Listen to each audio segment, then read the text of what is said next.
Thank you, Mr. Speaker. It's a pleasure to take a call on the second reading of the Westpac New Zealand Bill. I'd like to take the opportunity to congratulate Mr. Craig Force, the member who sponsors the bill. Mr. Force has been a very able and responsible chairman of the Finance and Expenditure Select Committee, and I certainly had a great time in that busy committee. We'll be supporting the bill to Select Committee. It's important to ensure that New Zealand's banks are strong and stable. This bill was introduced for the transfer of certain assets and liabilities from Westpac's Australian parent to its New Zealand subsidiary to bring it in line with the Reserve Bank requirements that significant banks be incorporated in New Zealand. To that end, we note the success of the Reserve Bank's local incorporation policy as one element in securing the stability of the New Zealand banking sector. It is critical that we retain sovereign oversight of our banking regulation. The severity and speed of the 2008 financial crisis provides ample evidence to underline the importance of this. Legislation is the only means to provide for the vesting of certain assets and liabilities in such manner, transferred in such manner as provided in this bill. And legislation is the only means by which appropriate amendments to and appeals of existing legislation can be effected. As Westpac Banking Corporate currently operates under legislation in New Zealand through the Westpac Banking Corporation Act 1982. Westpac Banking Corporation was registered in New Zealand as an overseas company under the Companies Act 1993 and as a bank under the Reserve Bank of New Zealand Act 1989. In 2003, Reserve Bank instituted a policy requiring systematically significant banks to be incorporated in New Zealand. Accordingly, Westpac Banking Corporation established Westpac New Zealand to assume and carry on the retail banking business in New Zealand. The key provision of this bill is Clause 6, providing for the transfer of assets and liabilities. On the advice of the Minister, as a result of a recommendation from the Reserve Bank, the Governor-General may, by order in Council, approve a proposal for the transfer of assets and liabilities. The transfer will enable the Westpac New Zealand Limited to comply with its condition of registration that limits the bank's liabilities to below $15 billion as set by the Reserve Bank. Another key provision is Clause 24. The assets and the liabilities to be transferred from Westpac's parent company in Australia to Westpac Company Limited in New Zealand include assets and liabilities that are located in other countries.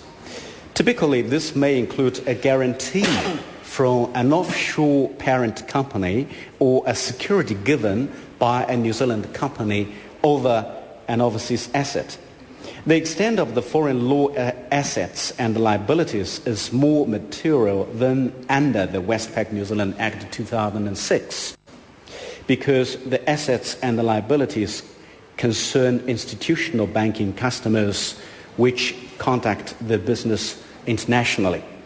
I note Westpac New Zealand Limited's intention to ensure that this bill assisted the transfer of foreign assets and liabilities by providing a clear direction to New Zealand courts that the bill is the overriding act.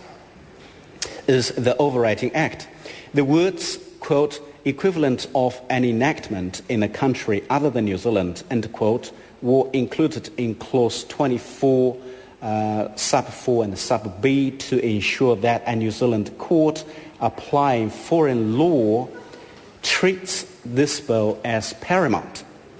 The additional words are intended to assist a New Zealand court faced with a choice between conflicting systems of law to reach a conclusion that New Zealand law should be applied.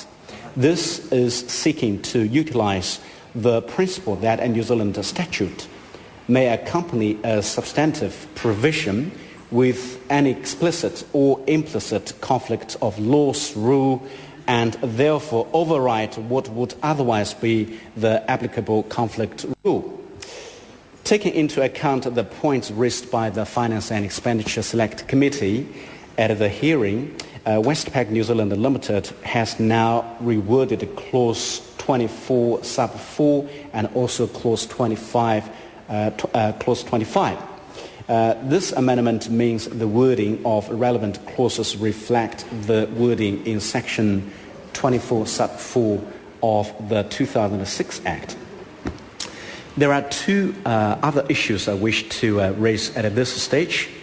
Firstly, it is clearly important to ensure that Westpac New Zealand Limited has a sound and stable New Zealand operation while being able to enjoy the benefits of a trans-Tasman footprint and of access to global capital through its Australian-based parent. It is also true that on both sides of the Tasman, the banking sector is again under close scrutiny. The Australian Parliament has a far-reaching inquiry underway which brings to mind that Labour, the Greens, the Progressive parties held an inquiry into banking issues too. I'm very glad to be involved in that banking inquiry. I can recall clearly that a familiar mood had cropped up when I had been out talking to members of the ethnic community on the street, at events and in shops. The mood was one of anger and outrage at the reluctance of the national-led government to support an inquiry into banking profits and its failure to stand up on behalf of all hardworking New Zealand families. Many people I had spoken to believe they were paying higher interest rates than they should be paying. It seems to me the best way to work out whether hardworking New Zealanders and businesses were getting a fair deal from their banks was to hold an inquiry into the relationship between, for instance, the official cash rate and short-term interest rates. That way, all the facts would be put on the table and people could see whether they were being treated fairly by their banks. In 2009, the Reserve Bank had cut the OCR by 575 basis points, but business lending rates have only fallen by 243 points, and the floating first mortgage rate had fallen only by 446 points. I'm very glad that Labour Party, the Greens and the Progressive parties successfully held the equivalent of a parliamentary select committee inquiry into banking profits. I should also emphasize that the inquiry in Australia is much broader based than being a simple matter of interest rate pass-through. It is talking around a whole range of issues that are, to a lesser or greater extent, also important here. The New Zealand Banking Ombudsman has said there were a record number of complaints to her office over the last 12 months. There is growing public concern about the banking sector. Thank you, Mr. Speaker. Call Aaron Gilmore.